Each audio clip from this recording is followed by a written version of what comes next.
मैं गरिमा अग्रवाल आप सभी का वंदन करती हूँ, अभिनंदन करती हूँ।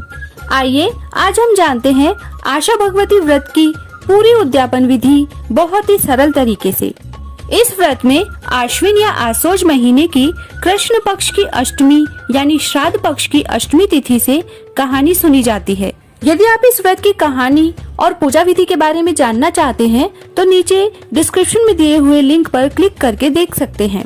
इस व्रत की कहानी 8 दिन तक सुनकर 9वें दिन यानी नवरात्र स्थापना वाले दिन व्रत रखा जाता है। इस व्रत में बिना नमक की 4 मीठी और 4 फीकी पापड़ी या सुहाली खाई जाती है। आशा भगवती की कहानी 8 साल तक सुनते हैं, लेकिन जो सुहागिनें 8 साल तक इस कहानी को नहीं सुनना चाहती हैं, वे पहले ही साल कहानी सुनकर उद्यापन कर देती है। जो इस कहानी को 8 साल सुनते हैं, वे इसका उद्यापन 3रे, 5वें या 7वें साल में कर सकते हैं, या फिर पूरे 8 साल सुनकर 9वें साल में उद्यापन कर सकते हैं। इसके उद्यापन के लिए तैयारी इस प्रकार करें। इस व्रत उद्यापन के लिए हम 9 सुहाग पिटारी तैयार करेंगे, तो आप 9 छाबड़ी या टोकरी ले लें। चाहे तो आप कोई बॉक्स वगैरह भी ले सकते हैं। इसमें हमें 16 श्रृंगार के सामान रखने होते हैं।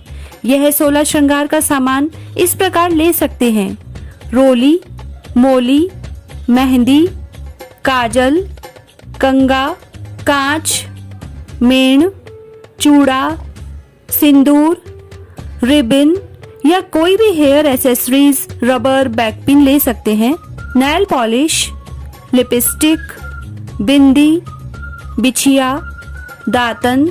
दातन एक चांदी का तार होता है जो आपको किसी भी सुनार के पास मिल जाएगा। ब्लाउज पीस और दक्षिणा के लिए 11, 21 या 51 रुपए अपनी श्रद्धा अनुसार ले सकते हैं। इसके अलावा और भी कोई सामान जैसे क्रीम, शैम्पू, पाउडर आप चाहें तो रख सकते हैं। इन सभी सामानों से 9 सुहाग पिटारी या टोकरी तैयार कर लें। फिर इनमें 4 मीठी व 4 फीकी पापड़ी रखें। पापड़ी आप पहले दिन ही बनाकर रख ले, उसी दिन ना बनाएं। अब आपको एक सासू जी का बेस तैयार करना है। इसमें आप साड़ी, पेटीकोट, ब्लाउज, चूड़ा, बिंदी, रुमाल, 5 गहने कोई भी ले सकते हैं: पायल, नौचपिन, नथ, चांदी का छल्ला, बिछिया, अंगूठी, इयररिंग्स या फिर कोई भी बड़ा गहना रखना चाहें तो आप अपनी श्रद्धा के हिसाब से रख सकते हैं। इनमें कोई भी 5 गहने आप रख लें। फिर इस पर जो आपने सुहाग पिटारी तैयार की है, एक वो रख लें और ससुर जी की जुहारी यानी एक लिफाफा रखें। यह आपके उद्यापन की पूरी तैयारी हो गई है। अब जहाँ जिस चौके को मानकर आप कहानी सुन रहे हैं, उसके 8 कोनों पर एक एक सुहाग पिटारी रखें और बीच में सासू जी का बेस व सुहाग पिटारी रखकर रोजाना की तरह कहानी सुन लें। कहानी सुनकर सारे सामान पर रोली की छींटे देकर 7 बार हाथ फेर कर कलप लें। फिर सासू जी का बेस सास या ननद को पैर छूकर दे दें।